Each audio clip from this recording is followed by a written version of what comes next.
கண்ணியத்திற்குரிய சகோதரர்களே, இன்னும் ஒரு சில தினங்களில் இறைவனின் அருள் நிறைந்த துல்ஹஜ் மாதத்தை நாமெல்லாம் அடைய இருக்கிறோம். இந்த துல்ஹஜ் மாதம் என்பது நமக்கு ஏராளமான நன்மைகளையும் பல்வேறு விதமான கூலிகளையும் வழங்கக்கூடிய ஒரு அற்புதமான மாதம். நபிகள் நாயகம் ஸல்லல்லாஹு அலைஹி வஸல்லம் அவர்கள் இந்த துல்ஹஜ் மாதத்தை பற்றி சொல்கிறார்கள். இந்த துல்ஹஜ் மாதத்தினுடைய 10 நாட்களில் நாம் செய்யக்கூடிய அமல்கள் என்பது ஏனைய நாட்களில் நீங்கள் செய்யக்கூடிய அமல்களை விட அல்லாஹ்விடத்திலே மிக சிறந்தது, உயர்ந்தது, விருப்பத்திற்குரியது என்று நபிகள் நாயகம் ஸல்லல்லாஹு அலைஹி வஸல்லம் அவர்கள் சொல்கிறார்கள். உடனே சஹாபாக்கள் கேட்கிறாங்க, அல்லாஹ்வுடைய தூதரே, வலா ஜிஹாது ஃபீ சபீலில்லாஹ், அல்லாஹ்வுடைய பாதையிலே ஒருவர் போர் செய்கிறாரே அதை விடவுமா, ஜிஹாதை விடவுமா சிறந்தது என்று கேட்கிறார்.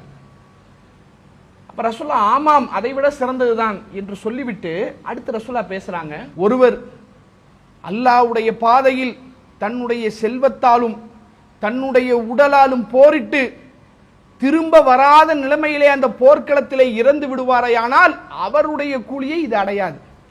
அப்படின்னா ஒருவர் போர்க்களத்தில் போய் கலந்துகிட்டு திரும்ப வந்துட்டாலும் அல்லது அவருக்கு வெற்றி பொருளாக கனிமத்து கிடைத்து விட்டாலும் அதை விட இந்த துல்ஹஜ் மாதத்தில் நீங்க செய்யக்கூடிய அமல் மேல வந்துடும் அர்த்தம். அப்ப இறைவனுடைய மிகப்பெரிய அருள் நிறைந்த மாதம் இந்த துல்ஹஜ் மாதத்தினுடைய ஆரம்ப 10 நாட்கள்.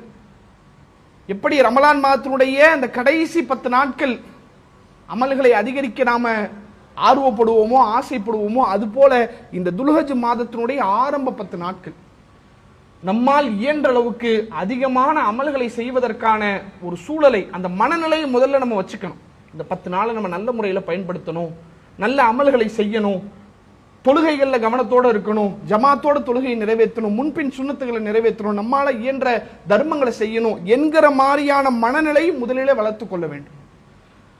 அதே போல நபிகள் நாயகம் ஸல்லல்லாஹு அலைஹி வஸல்லம் அன்னவரிடத்தில் கேட்கப்பட்டது, சுவைல நபிய ஸல்லல்லாஹு அலைஹி வஸல்லம் அன் சௌமி யௌமி அரஃபா, அரஃபாவுடைய நாளில் துல்ஹஜ் மாதத்தினுடைய 9வது நாளில் ஹாஜிகள் அங்க அரஃபா திடல்ல இருப்பாங்க.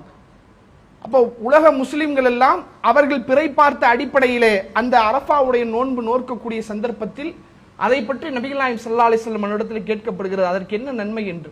அல்லாஹ்வுடைய தூதர் அவர்கள் சொன்னார்கள், யூ கஃபிரு சனத்த மாலியா வல் பாக்கியா, அது ஒரு வருடம் அவர் செய்த அமல்களுக்கான, அவர் செய்த தீமைகளுக்கான பாவ மன்னிப்பாக, முந்தைய ஒரு வருடமும் பிந்தைய ஒரு வருடத்திற்கான பாவ மன்னிப்பாக அது அமையும் என்று அல்லாஹ்வுடைய தூதர் அவங்க சொன்னார்.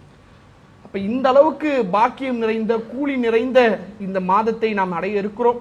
அதற்கு முன்பாகவே அதை நாம் நல்ல முறையில் அமைத்துக் கொள்ள வேண்டும் என்ற திட்டமிடலோடு, அந்த புரிதலோடு அதை எதிர்நோக்கி அதில் ஏராளமான நன்மைகளை நாம் செய்ய எல்லாம் வல்ல இறைவன் நமக்கு அருள் செய்ய வேண்டும் என்ற பிரார்த்தனையோடு நிறைவு செய்கிறேன். வாஹிருதாவானா அல்ஹம்துலில்லாஹி ரப்பில் ஆலமீன். அல்லாஹு அக்பர், அல்லாஹு அக்பர்.